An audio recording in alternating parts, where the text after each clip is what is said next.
Welcome, fans, to That Was Two with Brad Livingston, a wrestling podcast by a wrestling fan. I'm also an independent professional wrestling referee in the Maritimes as well as the state of Maine.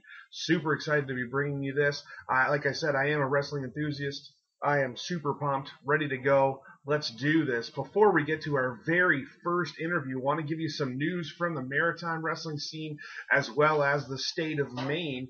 First up here in the Maritimes, we tend to shut down during the winter months, so this past couple of weeks has been big for the maritime wrestling scene. 3 companies had their last show of 2017, and what shows they were.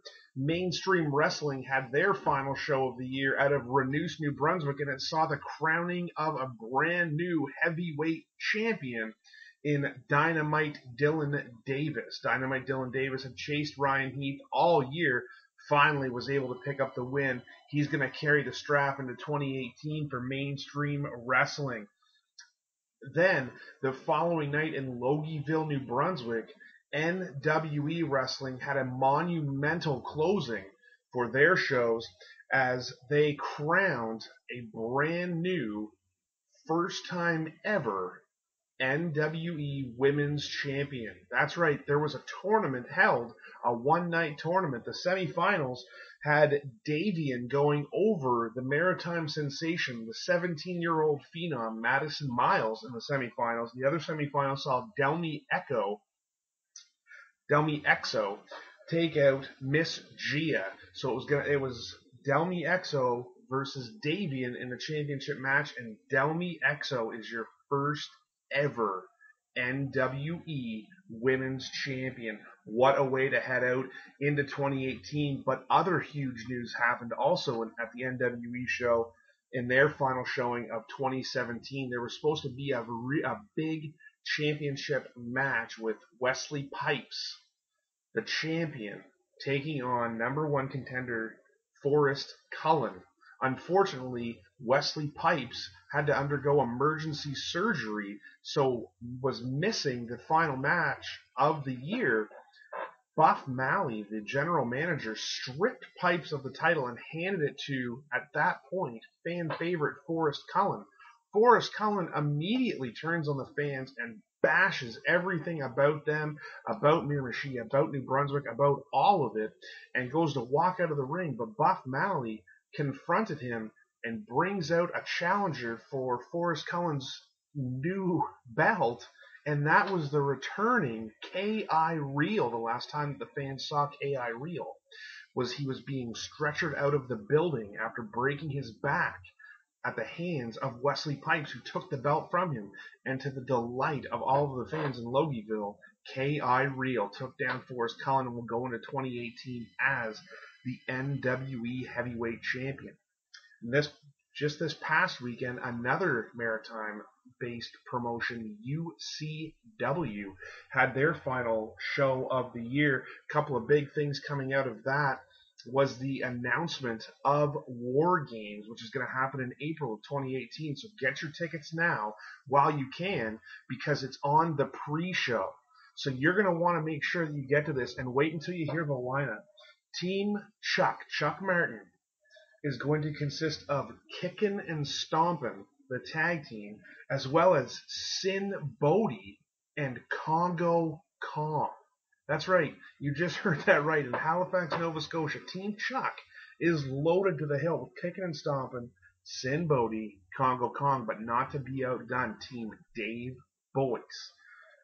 First up, the tag team Dubais will team up with, get this, Drew Onyx and Frankie the Mobster. Are you kidding me? What an event that's going to be. That's in April, fans. You're going to want to find out how to get a hold of your tickets.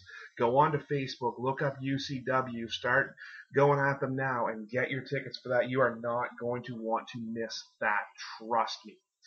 2 huge matchups that occurred at the final UCW show saw the 17-year-old maritime sensation Madison Miles in a grudge match against her ex-boyfriend Cody Blade. This has been brewing for a while, and it came down to a loser Leaves UCW match, and Madison Miles picked up the win. That was huge. So Cody Blade is now out of UCW. Madison Miles sent him packing. Another event that occurred was at the tail end of a match between the Patriot and Nemesis. Referee Emily Parker, in an attempt to get the Patriot under control, the Patriot grabbed a chair and hit referee Emily Parker across the back of the chair. That brought out her boyfriend, Justin Newhook. So you want to watch out for that, fans. In 2018, guaranteed, Justin Newhook is going to be wanting to get his hands on the Patriot for hitting his girlfriend in the back with a steel chair.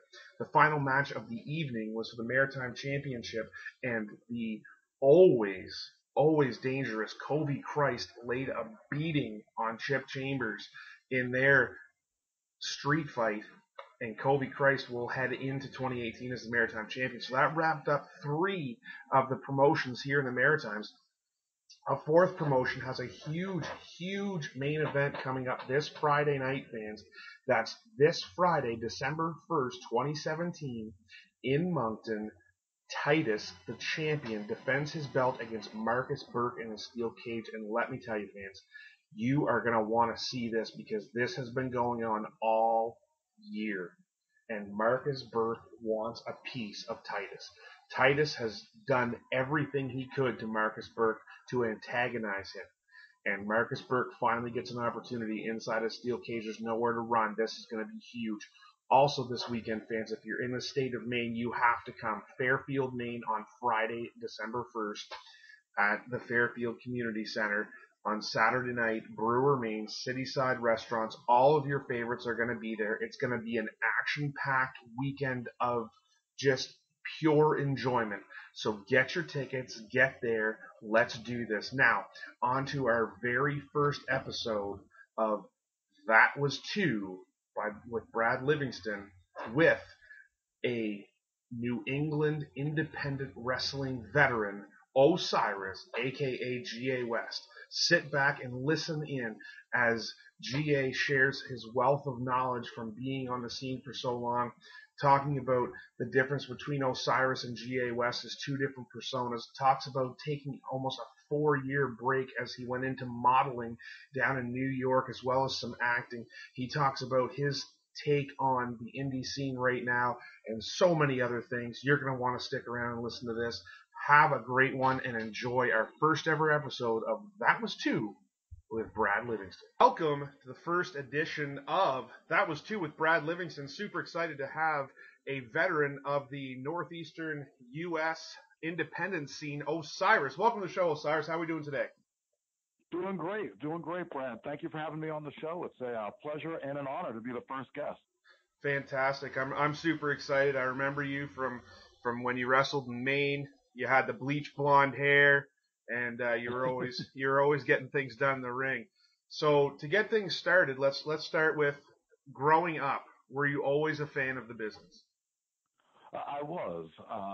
Ever since I can remember as a little kid, I was a fan. A big fan of Shawn Michaels growing up, as well as Big Papa Pump Scott Steiner. I used to watch wrestling with my uncles, and we'd wrestle all the time. So yeah, I've been a fan for a long time. So Big Papa Pump, that would make sense with the blonde hair. Yeah. Were you a fan of Scott Steiner before the Big Papa Pump, or was that kind of when you came in when he was already kind of the Big Papa Pump? He was no longer the Steiner brother. I liked the Steiner brothers as a kid, but I really became a fan of Big Papa Pump Scott Steiner. Everything about him, from the look to the talk to having the freaks and the hoochies, all of it spoke to me. So, and that's probably what drew you to Shawn Michaels as well, the charisma and the showmanship. Definitely. In fact, it was after he turned on Jannetty, put Jannetty through the window, and, the Heartbreak Kid was born. I became a huge fan, wanted so much to be like him. If you were to pick somebody that you kind of emulated when you started your career, would it be along the lines of a Shawn Michaels, kind of a high flyer with some mat game, or did you take a bit from a bunch of different guys? I'd say I took a bit from a bunch of different guys. In my early career, Yeah, it really it's funny. Depending on whose book I was reading at that time, Hmm. might determine my wrestling style. There are periods where I wanted to be somewhat like Mick Foley, periods where I wanted to be somewhat like the Hardy Boys, periods where I wanted to be somewhat like Ric Flair, and those are three drastically different in-ring performers. Uh, Very, so yeah. yeah, yeah, But overall, I think I took a little bit from here, a little bit from there, and put together the package that I like best. So you were a fan. When you decided that you wanted to be a wrestler, where did you go for your training and how did you end up choosing that particular venue? Yeah, I was going to Sacred Heart University in Connecticut at the time, and Johnny Heartbreaker was attending the school as well. He was a couple years older than me, but we were talking in the gym one day, and he was telling me about training with Kevin Landry, and that made wrestling real to me, so to speak. It was a tangible thing, like, oh, okay, like you can be trained and you can do it. Here, here's someone that's doing it. And I was a big fan of Slick Wagner Brown, who was just making a splash on the indie scene at that time. And he was the head trainer at Killer Kowalski's. And I mean, that school has so much tradition and heritage to it. I just knew that that's where I had to go. And so that's where I went. Right. So, was Killer Kowalski still hands on at that point, or like did you see him much, or was it mostly Slick Wagner Brown at that? At that point in time, Killer was there every day, every class he was there. As far as being hands-on goes, he was more of a sideline coach.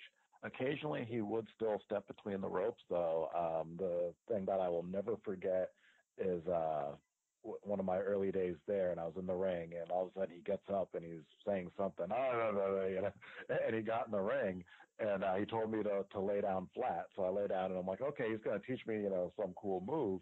And he's like, oh yeah, he's like, sometimes you're going to be in there with someone and they might want to try something on you, so you got to show them that you can take them. Next thing I know, he's digging his elbow into my sternum. Oh, And I am completely breathless, motionless. I'm just paralyzed, can't do anything. And he does it for a few seconds and then stops and laughs. And he's like, the old guy still got it. oh, wow. Yeah, I think Yeah. that would terrify me. Actually, he was a large man. Yeah, and yeah, I mean, little things like that he would be hands on with. It's kind of funny to think back upon because there were things that contradicted. I mean, wrestling is constantly evolving, and this is a great time period to really notice it and appreciate Definitely. that. And so when I was training with Walters and we were learning how to do suplexes, most guys do a suplex, you hook the arm under, you grab the guy's tights, and you throw him over. Walter wanted us to dig our hands into the guy's crotch. He's like, oh, Oh, you got to get your hands deep in there because that's how they did it in his day, you know? right. Okay. Yeah, that's And definitely a little different than how they teach it now. yeah, but that's just a small example of the constant evolution of wrestling. And when I was coming up, there were a lot of things we were told not to do. That now, I mean, it's the basis of many matches. So you've always got to be watching and got to be evolving with the times. Without a doubt. Um, you know, you went to probably one of the top like three for sure training schools to get your training. Can you talk about the importance of choosing the right training facility? Yeah, definitely. I mean, for guys that are coming up today, I cannot stress enough the importance of training at the right place. For a multitude of reasons. First and foremost, of course, you want to make sure you're being trained properly and safely. Um, but beyond that, from a business perspective, if you're trying to advance your wrestling career, your trainer, as far as they've gone, that's going to be the contacts and things that they have. And so if your trainer hasn't gone very far and if they haven't produced anybody that's gone very far, they themselves can only get you so far. So you want to make sure you're training at a place that's reputable and where people have gone far. These days, there are some great schools around. Do your research. I don't want to give anybody a plug and offend anybody else. So I'll just Right. say, there are some great places that you can train. Just make sure that you're doing your research. So you do your training with Walter Killer Kowalski, and then you've graduated from there. Your first match, what was your feelings? Where was it? Kind of. Anything that you remember about it specifically? Yeah, my very first match, and I usually don't count it as my first match because it was for basically a backyard promotion in Fall River, Massachusetts. I mean, the show was run in a gym. It was in a venue, but half the people on it were not trained, and the people running it didn't know what they were doing. But it was a funny situation, and looking back on it, the amount of talent on that show is incredible.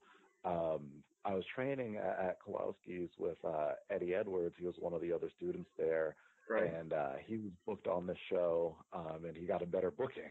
So he called me up and he was like, "Hey, he's like, I've got this opportunity for you to do a show. You want to take it?" It was that morning, and I'm like, "Yeah, 'cause why not?" Uh, it's funny. At the time, I didn't have any gear.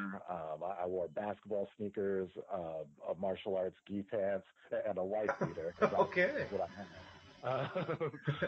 But I ended up teaming that day with Mike Bennett, Oh or wow. now known as Mike Kanellis in WWE. Right. So he was on the show. Todd Hansen, now known as Warbeard, he was on the show. Paul Lombardi, who went on to do some things in developmental with WWE. He was on the show. Rich Bass, he was on the show. Just a lot of people that went on to do much bigger Wow. and better things were on that show. So it's really funny to look back on it and think about. Wow. Yeah. Kind of goes to show, like when you're first starting in the business, accepting the bookings when they come to you, not being picky because you never know. I mean, look at those all those people that were on that show. That's incredible.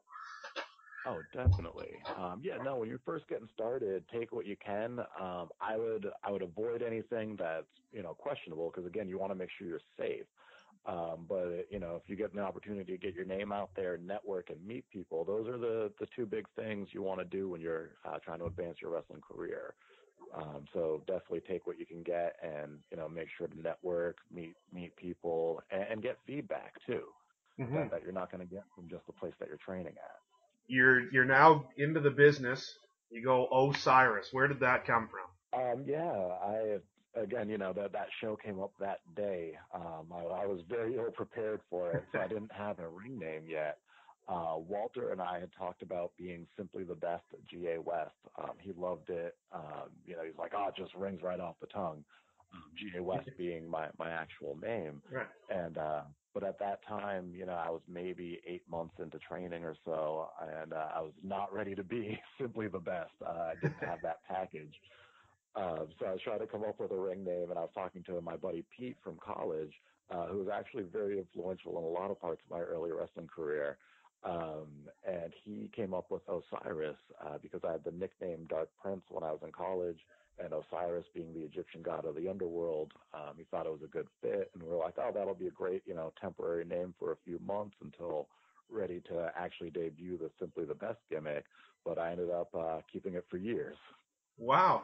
Uh, so your first kind of company that you went to was up here. I'm from New Brunswick, Canada, but I also work at a Maine.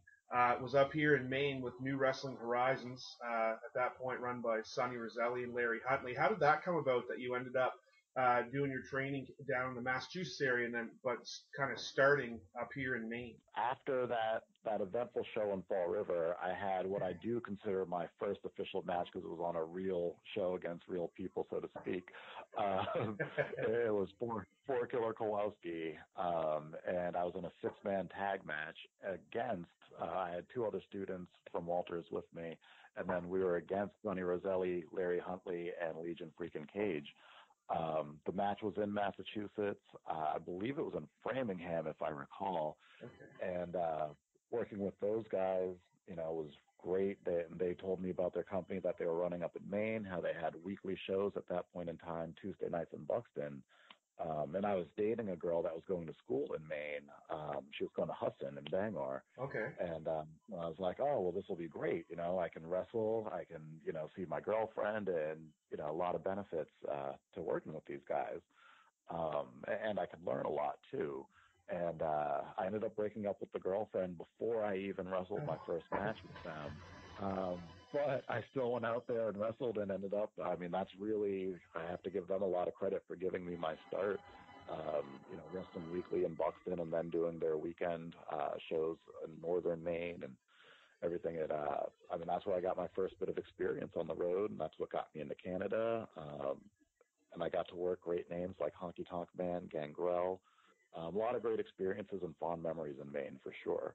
That's awesome. I actually noticed, I was doing a little bit more research there today, and I noticed that your first belt came in, first title. I want to get Vince McMahon mad at me. First title came at NWH over Cameron Matthews, who was a phenomenal athlete. What was it like working with Cameron and also picking up your first title win? It's actually funny to look back upon because at that time, I'll be honest, I was not very good. Everything's, with perspective, I guess, Mm-hmm. But yeah, compared to now, at least, I was not very good. And working with Cameron, I have to actually give both him and Paul Hudson a lot of credit for bringing me up to speed, so to speak, what it's like to work on shows. Because they had been working for a while. They were both amateur wrestlers with a lot of, great skill set. They were high flyers. And yeah, my very first title was the NWH Cruiserweight title. I won it from Cameron in Buxton. Uh, it was a cool experience, cool feeling. Um, winning your first title belt as a wrestler, it means the world to you. That's one of the things you get into the business for, is to win titles. To quote my main man Booker T, checks and championships. And what this is all about. Cameron actually came out and he came, I guess, kind of semi out of retirement. He wrestled one match against Mark Moment. They both came out of retirement for Limitless. But that's pretty much all Cameron's done now in wrestling for quite a while. He's away from the business now, I guess. Yeah, it's funny. So a lot of people would say it's a shame, a waste of talent, because he is so good. But Mm-hmm. he's smart. He's not beating up his body. He's making money, and living a fun, regular life. So there's a lot to be Yeah, said for that. Uh, definitely. Me, I'm more of a glutton for punishment, I guess, and don't mind beating up my body in front of small crowds. It's funny. You also mentioned Mark Moment, who, yeah, Cameron had his last match with there. I met Mark Moment in Maine. Well, I first met him in Massachusetts Okay. for a small company, NEWA. But years later, I met him in Maine. He was kind of I don't want to say like a young boy or a gaijin because we don't have those here Right. in the States, but he was the equivalent of such for Jeets and Rumble up there. And it's funny, Okay. I hated him, absolutely hated Mark Moment, could not stand him. And then years later, we've gone to become, he's my best friend in the wrestling business. Wow. You had mentioned coming up to Canada, and I noticed that you worked for Mainstream Wrestling. At that point, it was owned by Devin Chittick, who went under X-Ray Kyle Cruz. How did that come about? You making the move and getting the opportunity to come up here into the Maritimes. Yeah, Devin had come down to Maine and had done some shows there, and that's where we had met. He had saw me and liked me enough or was impressed enough to offer me the chance to go up there to Canada and wrestle for him and his company, and that was my first experience in Canada. First experience doing long, 2-week tours. Also, first experience 48 inches of snow. Ah. Was on a tour with him. Stuck in a house with the Honky Tonk Man, Sonny Roselli, Cameron Matthews, um, Zach the Ref, Hardware. I'm trying to remember exactly who. I believe those were all the wrestlers there, and then it was just the lady that owned the house and her 3 small children. Oh wow. We were stuck there for 2.5 days, and that's I can't tell the stories on this show. That's something I'll never forget. Also in 2006, you went up to Montreal, Quebec. How did you end up going up that way? Yeah, that was something that was negotiated by Pierre the Beast Vachon, who was a wrestler and promoter in Vermont. I had worked for him a few times, and then he had worked out a couple of tours for myself, him, Gino Martino, and Tim Pittman. And we used to travel up there pretty regularly. And again, certain things you look back on in hindsight, and at the time you're not able to appreciate it. But I was on shows with Kevin Steen, worked with Necro Butcher, Sexy Eddie, Wow. um, Kenny Omega, and it's just really funny to look back on because at the time these are just regular indie guys just like Right. and now it's like wow, like some of the best wrestlers in the world. Yeah, Kenny Omega getting ready to main event against Jericho for New Japan.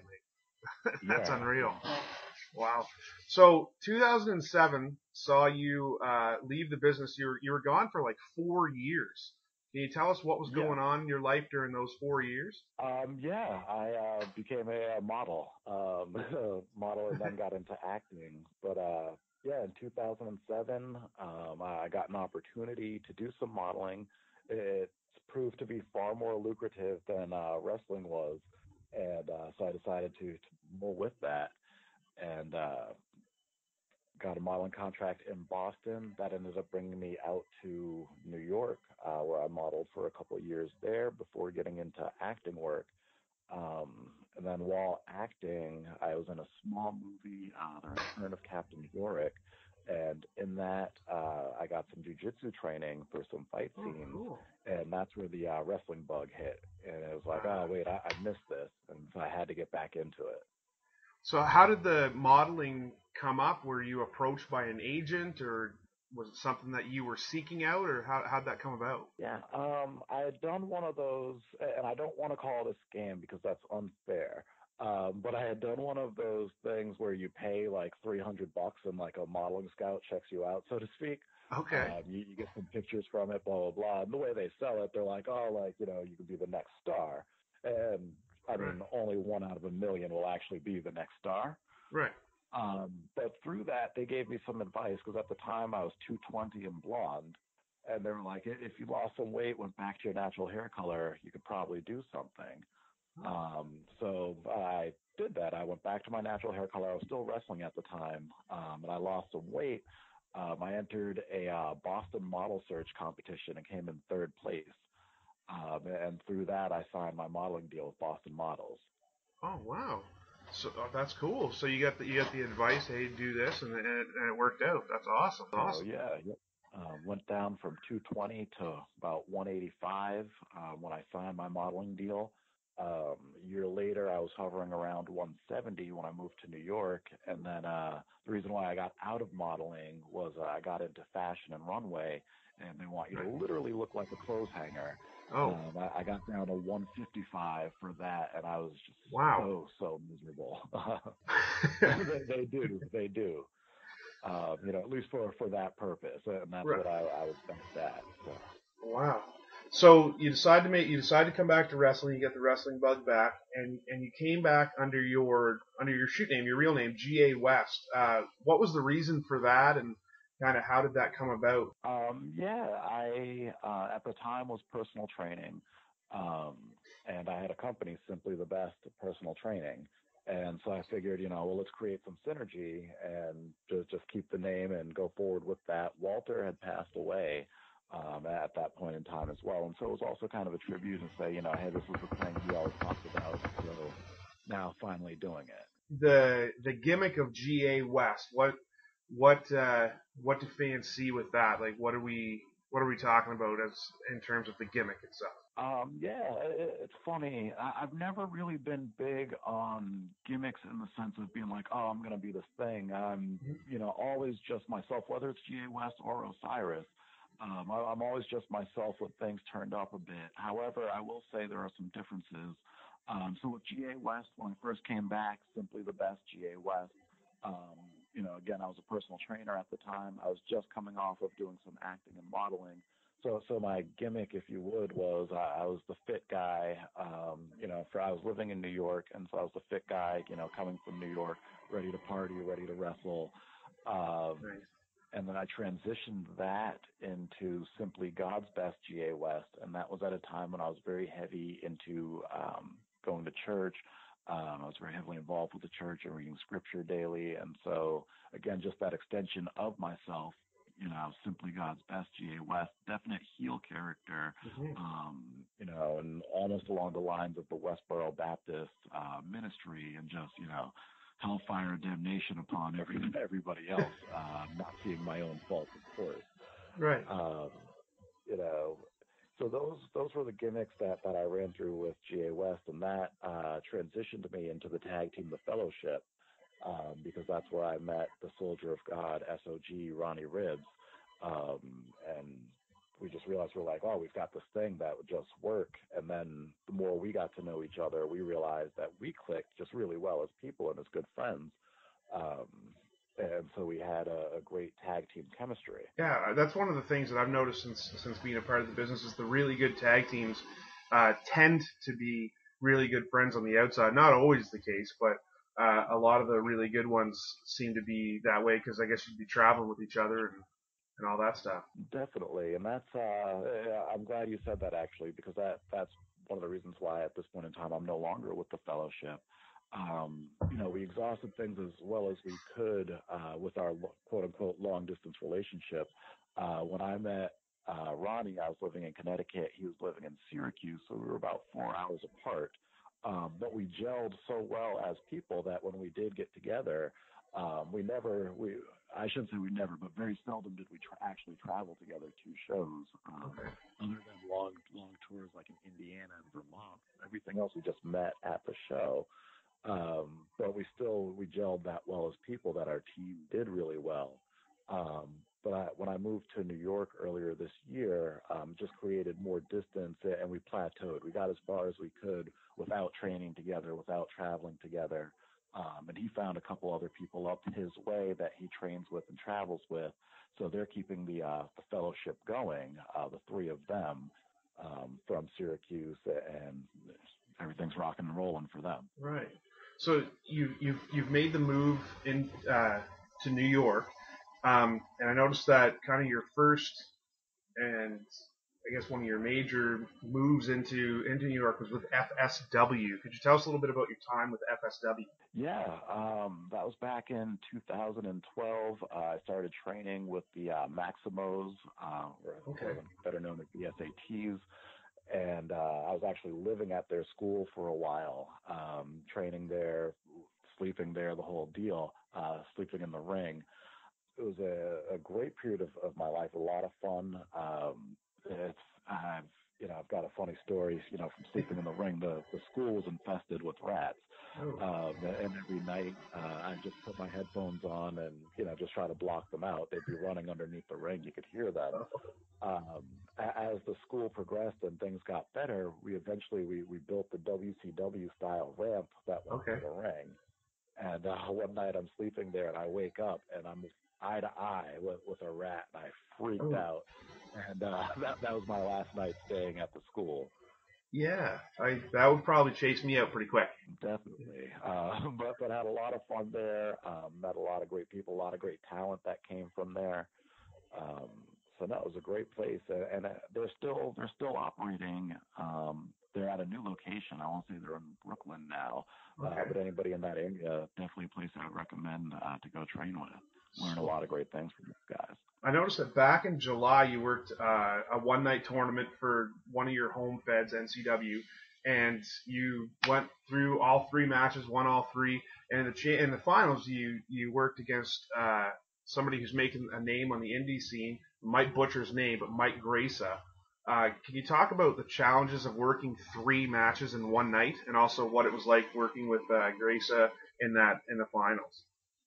Yes, and I hate to be that guy to make corrections, but to make two quick corrections, it's Mike Raza. There it is.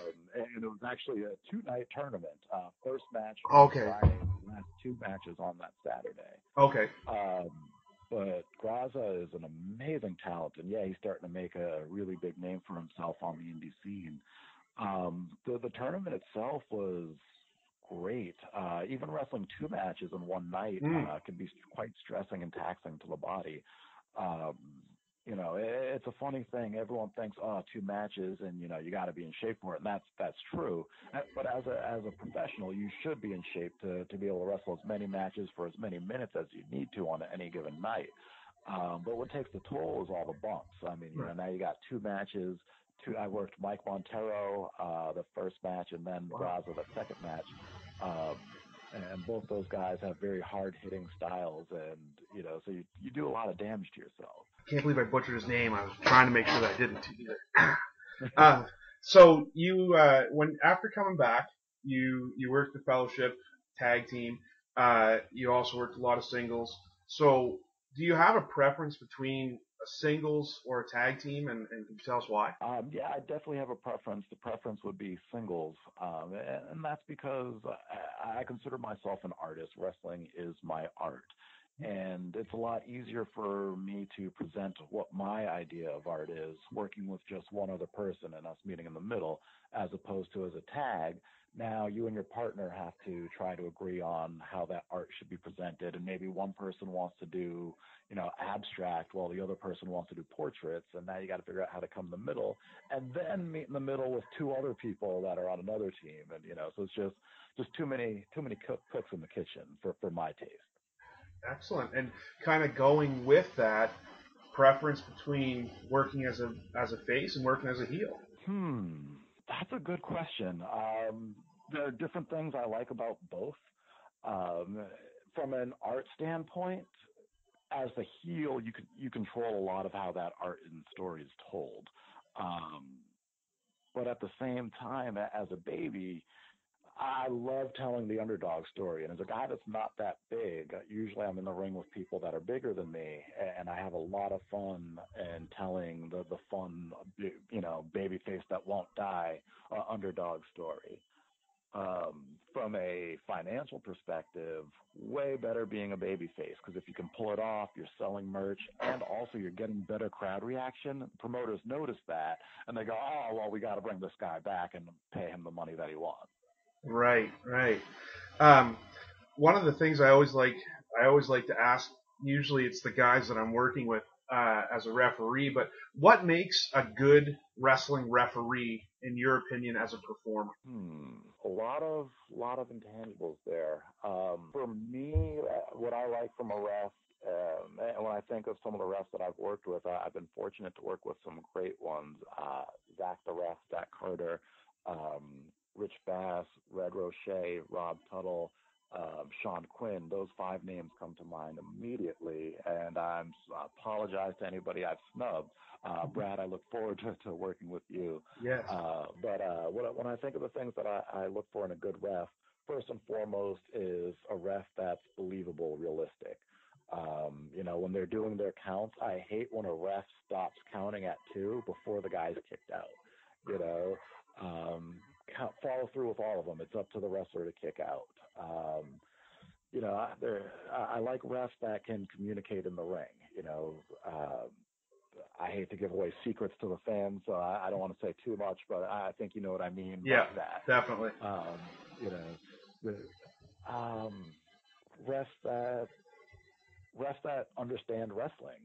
They know where to be in position to be out of the way for certain things. Those are the sorts of things that I look for in a ref personally, and what I appreciate when I work with a ref. A lot of people don't understand how difficult it can be being in the ring as a referee. So it's always good. I always like to hear from everybody in terms of what they think and it makes a good ref. So that's awesome. The ref is the most underappreciated and overlooked talent in the ring because the thing is, without the ref, you don't have a match. Right. Period. You can actually wrestle against an invisible person and have a ref there Yeah. to help orchestrate that. But without the ref, it's back to being a little kid in the living room and you're covering up your buddy or your sibling and counting with your own hand. Yeah, that's right. But yeah, no, the ref is so important to a good match. You had mentioned that this is a good time for wrestling. Um, it seems like the indie scene is starting to become something that I've never seen before, in that it just seems to be getting bigger. You're starting to see more people turning to the indies. Why do you think that is? I think there are a lot of reasons for that. I think first and foremost, just the day and age we live in, we no longer live in a world where you're confined to your neighborhood.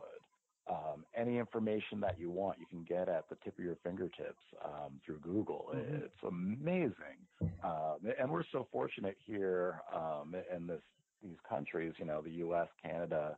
I should say on this continent, I guess, to have the ability to find information and to see things, because there are places where you don't have such a luxury. But almost everybody has a smartphone here, you know, and you can look up indie promotions, find out about, you know, your favorite wrestlers. And what's happening is you're getting a trickle down, because you get, you know, WWE, they are the Coca-Cola of pro wrestling. They're letting guys go. But now, thanks to the internet, you can find out, well, what happened with that guy? What's he doing today? And it's like, oh, he's working with this independent company I never heard of, but they're not that far from me. I should go check them out. And, you know, you actually have indie companies that are performing well enough to make money. You have wrestlers that are making a living from pro wrestling on the indies. It's the first in a long time that we've had something like that. Right. I mean, there is so much difference out there. I mean, you got a guy like Cody Rhodes who's just blowing up the indie scene. In terms of the actual product, you see so much uh, variety. Vader, who obviously a vet, been around for a long time, has routinely gone on social media, kind of crapping on the fact that what he's seeing is a no sell. Uh, Too fast paced style of match. Are you seeing the same type of thing, or do you feel that maybe Vader is looking at it from a time that's gone by? Both. It's funny. Wrestling it's an art, and so everybody should be able to present their art the way that they want to, and it's up to the audience to buy that art or not buy that art. You know, what's the difference between something Pablo Picasso made and something a little kid made? Well, somebody's willing to pay millions to Pablo Picasso, and it might look exactly the same, or it might look different. So with that being said, in wrestling, there are different styles that some people like, some people don't. We're definitely witnessing an evolution in society for things that are faster paced, harder hitting. And that's wrestling has always been about evolution. You know, the wrestling Vader, the style Vader wrestled in the 80s and 90s, very, very different from, you know, a Lou Thesz. Or even like a Les Thatcher. So I mean, we're just seeing something 20 years down the line, almost 30 years now from Vader's prime. Mm-hmm. Of course, it's going to be very different, and of course, he's not going to like it. It's no different than music, you know. Right. Parents that like rock music don't like today's rock music. They're like, I don't know what my kids are listening to. Yeah. It's just an evolved form of the same thing. I was just thinking, sorry, I'm a parent, and I was just thinking my kids will listen to stuff in the car, and I'm like, what are you doing? And then I flash back to my parents doing the same thing, and I'm like, you said that? I'm like, oh, yeah.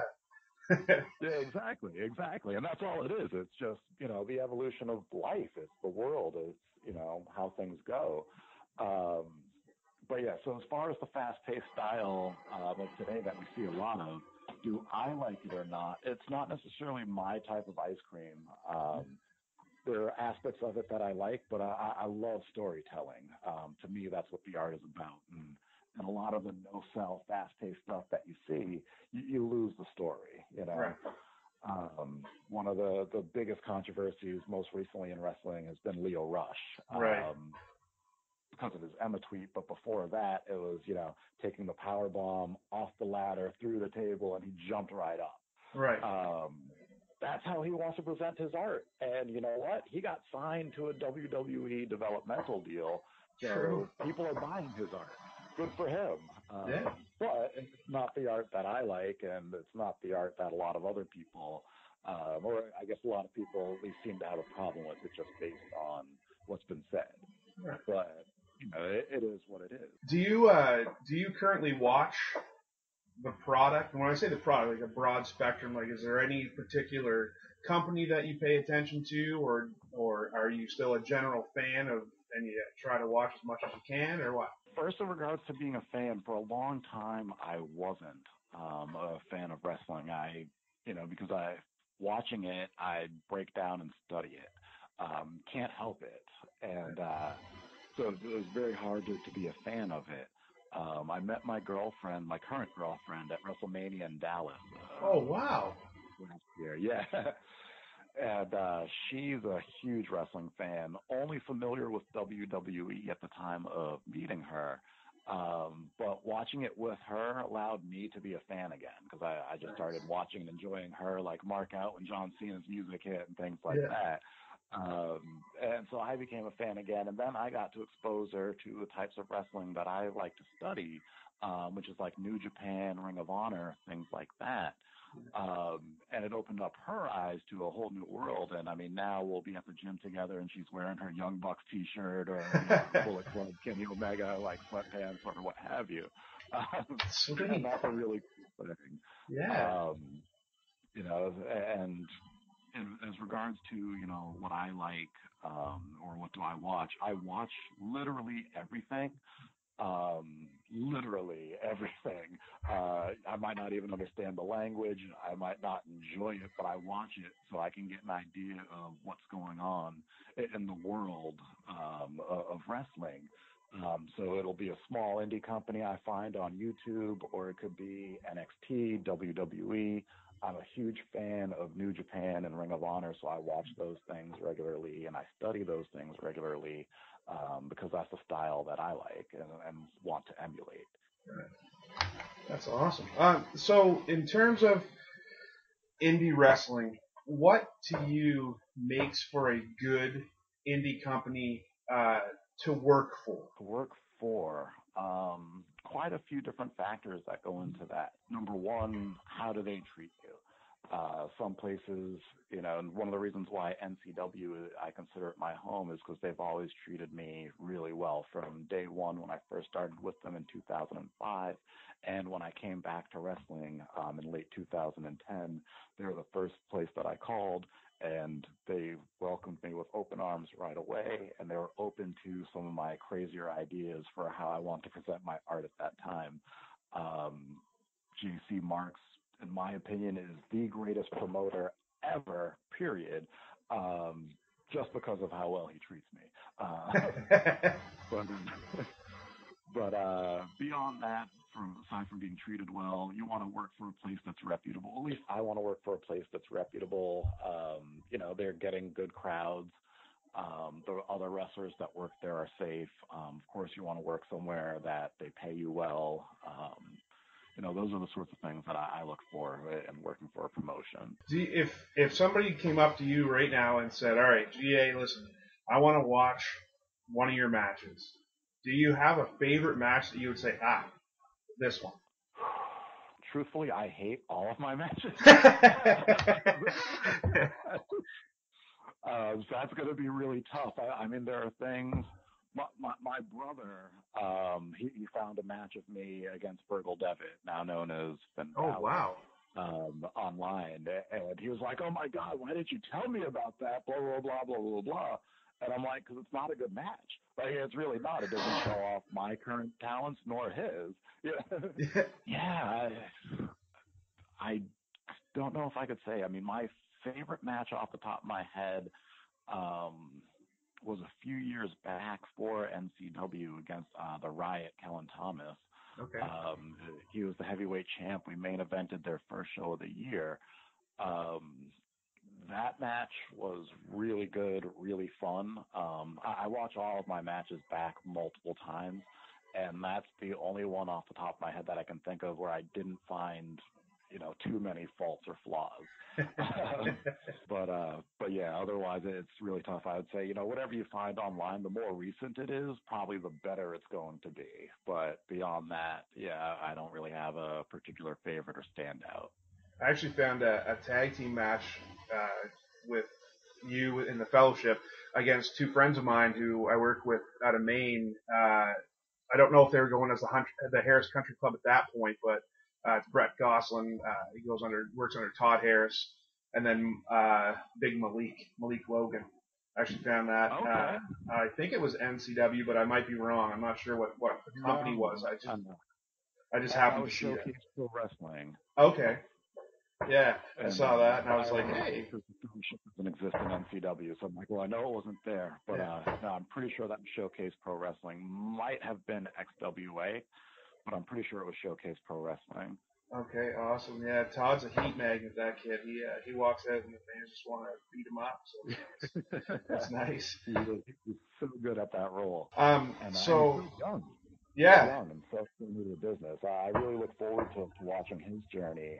In a couple of years, he's going to be that guy that everybody's talking about.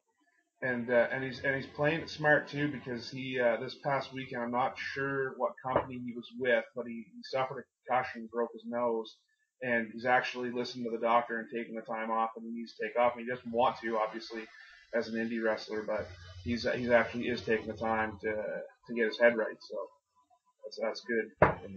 And he's a smart kid. I've traveled with him. He's going to college in Yeah. Connecticut at the time, and when I was living in Connecticut, I'd give him rides whenever we had shows up north. So I got to travel with him, talk with him. He's a really smart kid, and yeah, again, he's so young. He can afford to take the time off, make sure he heals up properly, and like I said, watch him in 2 years. He's going to be the guy. What are your goals for the upcoming year for 2018 in terms of wrestling and also away from wrestling? Yeah, in wrestling, I'm actually right now taking some time off to reflect upon the business, figure out exactly what I want to do and where I want to go in 2018. I've been wrestling in New England for so long, but now that I'm in New York, I've got some different opportunities available to me, both from a wrestling and non-wrestling perspective. So we'll see where things go wrestling wise. But outside of wrestling, I'm a life coach as my quote unquote day job, and that's picking up steam, starting to gain some clients and followers there. Definitely look for me on social media, Osirus underscore the champ, and we'll see how things go with that. Also, now that I'm back in New York, I'm getting back into acting. I have a few small extra roles coming up in January that I'm really looking forward to getting involved with. And then also, too, getting involved with some modeling work, working with photographer Elias Maldonado. Please check him out. He's on Instagram under Ezel underscore Ablo, and that's EAZELE underscore HABLO. So definitely check him out on there. Give him a follow. He's going to be doing some major things coming up. So really looking forward to working with him. Life coach. Tell us a little bit about what that entails. Yeah, as a life coach, I am a certified health and wellness coach. I work with clients on all sorts of things, whether it's meeting their goals, relationship counseling, nutritional counseling, health and wellness counseling. I can put together exercise programs, general motivation. I have a weekly newsletter. So a lot of ways that I can help people out. That's fantastic. That's awesome. Well, I can't thank you enough for agreeing to take some time out of your day to come on to the show. It was definitely awesome, and I'm going to be talking to Sonny this weekend, and hopefully you and I will be working together sometime in 2018. That'd be awesome. Yeah, definitely. I would love to make that happen. Love to get back up there to where it all began, so to speak. That's right. And Brad, thank you for having me on the show. As I said earlier, it was a pleasure and an honor. I hate to break the fourth wall, but we had to retape this. Yeah. So the interview came out a little differently, I think, than Yeah. the one we had done previously. But each time in talking with you, felt more comfortable talking, and I just genuinely had a lot of fun. Right on. Thank you so much. And yeah, the retake I think went really well. So we're good to go, and this will be up ASAP, and I'll fire you the link once we're all ready. Sweet. Thank you. Right on. Well, this is Brad Livingston for That Was Two with Osirus.